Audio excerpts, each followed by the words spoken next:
نحمده ونصلي ونسلم على رسوله الكريم اما بعد۔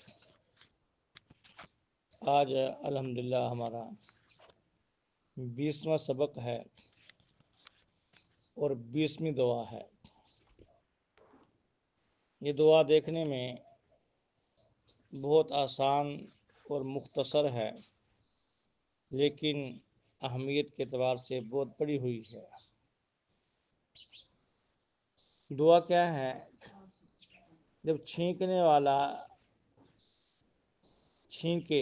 جب چھینک آئے تو چھینکنے والا یہ دعا پڑھے: الحمدللہ علی کل حال۔ یہ کم سے کم الفاظ ہے، الحمدللہ، یہ دعا پڑھے۔ اور سننے والا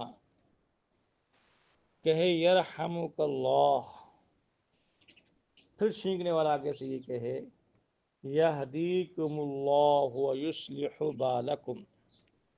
دوبارہ دیکھیں، جب چھینک آئے تو چھینکنے والا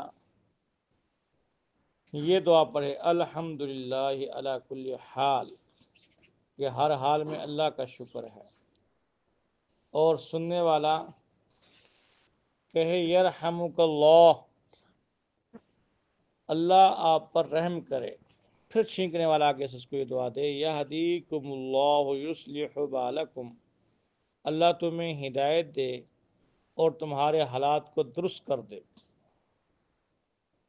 اور بعض کتابوں میں لکھا ہے کہ جو بندہ چھینک آنے پر یہ کہ الحمدللہ علی کل حال ما کان، الحمدللہ علی کل حال ما کان، تو اس کی برکت سے اس کو کبھی داڑھ وغیرہ کا درد نہیں ہوگا۔